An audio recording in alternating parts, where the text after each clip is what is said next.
ABP माझा, उघडा डोळे बघा नीट। उत्तर प्रदेशमधील बातकंडे संगीत विद्यालयाचे कुलगुरू श्रुती सडोलीकर यांना पदावरून हटवण्यात आलेला आहे। 3 सदस्यीय चौकशी समितीच्या अहवालामध्ये आर्थिक अनियमिततेचा ठपका श्रुती सडोलीकरांविरोधात ठेवण्यात आलेला आहे। 15 आरोप सिद्ध झाल्यानंतर चौकशी समितीचा जो अहवाल आलेला होता त्यानुसार त्यांना पदावरून हटवण्यात आलेला आहे। राहुल कुलकर्णी आपल्याला अधिक माहिती देत आहेत। राहुल, काय तपशील या संदर्भात? खरं म्हणजे नम्रता, हे जे सगळं प्रकरण सुरू आहे त्याला फार मोठी पार्श्वभूमी आहे, पण त्याच्यात आता जायचं काही कारण नाही। कारण श्रुती सडोलकर यांच्याविषयी उत्तर प्रदेशमध्ये काही गुन्हे असे दाखल झाले होते की त्यांचा दुरान्वयी सुद्धा संबंध नव्हता। परंतु हे जे पर्टिक्युलर प्रकरण आहे, कारण मी त्यांना उत्तर प्रदेशमध्ये गेल्यानंतर 2-3 वेळेला भेटलेलो आहे, ह्या घटनेचे सगळे तपशील मला त्यांनी कागदपत्रासहित दाखवलेले आहेत। तो ह्यातलं मुख्य प्रकरण असं घडलेलं आहे की श्रुती सडोलीकर ह्या भातखंडेंच्या कन्या, लखनौ मधलं सर्वात मोठं संगीत युनिव्हर्सिटी देशातली, त्या तिथे गेल्या आणि तिथे गेल्यानंतर त्यांनी तिथली व्यवस्था बदलायला हाती घेतली। अनेक बदल केले आणि ते बदल मी गेली 3 वर्ष तिथे जाऊन बघितलेले आहेत। पण या बदलामध्ये काही लोक नाराज झाली की जी उत्तर प्रदेशची निगडीत आहेत, कारण तिथेच ते आहेत।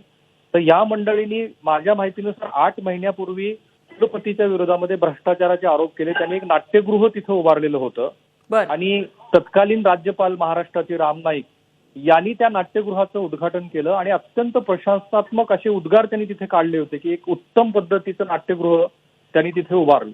आता या नाट्यगृहाच्या कामामध्ये अनियमितता झाली अशा पद्धतीचा आरोप श्रुती सडोलीकर यांच्यावरती होता। आणि मुंबईमध्ये ज्या वेळेला लॉकडाऊन आपल्याकडे लागलं त्यावेळेला त्यांना एक नोटीस बजावण्यात आली की तुम्ही या सगळ्या नाट्यगृहाच्या उभारणीमध्ये जे करप्शन झालेलं आहे त्याचा खुलासा करा।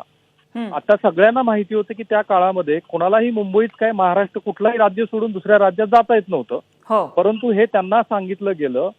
त्या बिचाऱ्या ज्या वेळेला सगळा लॉकडाऊनचा प्रकार सुरू होता, काही शिथिलता आल्यानंतर त्या उत्तर प्रदेशला गेल्या आणि साधारणपणे 1.5 महिन्यापासून त्यांनी त्याचे सगळे खुलासे केले। सन्माननीय राज्यपालांना त्या जाऊन भेटल्या, याचे सगळे तपशील त्यांनी दिले आणि त्यांचं म्हणणं असं होतं की मुख्यत्वे तुम्ही मला ज्या गोष्टीबद्दल आक्षेप नोंदवताय त्यातून जी इमारत उभा राहिली आहे किती सुंदर आहे, आधीच्या राज्यपालांनी त्याचं कौतुक केलेलं आहे। परंतु मला सडोलीकर यांनी असं सांगितलेलं होतं आणि मला त्यात अधिक तथ्य वाटतं की तिथे काही वेस्टेड इंटरेस्ट गुंतलेले होते की ज्या इंटरेस्टनी त्यांची आधी गाडी काढून घेतली, त्यांना विद्यापीठामध्ये यायला बंदी घालण्यात आली। म्हणजे असे त्यांच्यावरती प्रसंग आणले गेले की महाराष्ट्रातली एवढी मोठी गायिका, परंतु या गायिकेला विद्यापीठाच्या प्रांगणात सुद्धा यायला त्यांनी बंदी घातली। आणि मग हे सगळं प्रकरण चौकशीचं सुरू असताना त्या प्रचंड अस्वस्थ होत्या। त्यांना असं वाटत होतं की आपण एक चांगली मोठी इमारत उभारलेली आहे। माझ्या माहितीनुसार माननीय माजी राज्यपाल राम नाईक यांनाही भेटलेल्या होत्या।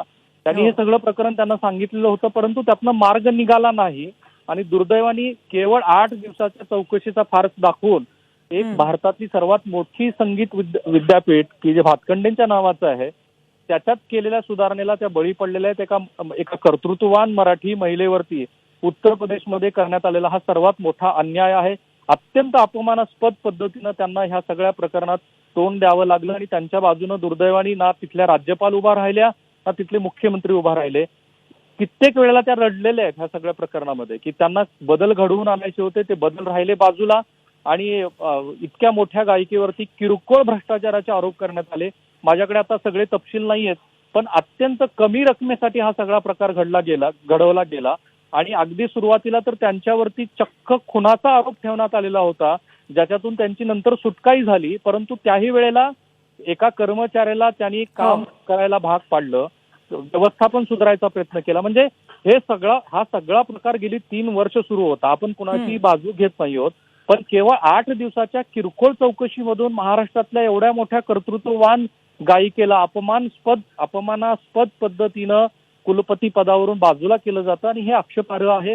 मला वाटतं याच्यामध्ये काही तपशील लवकरच आपल्याकडे येतील, कदाचित त्या स्वतःही बोलतील। राहुल, हा सगळाच प्रकार खूपच धक्कादायक आहे। धन्यवाद तुम्ही दिलेल्या या सगळ्या माहितीबद्दल। एबीपी माझा, उघडा डोळे बघा नीट।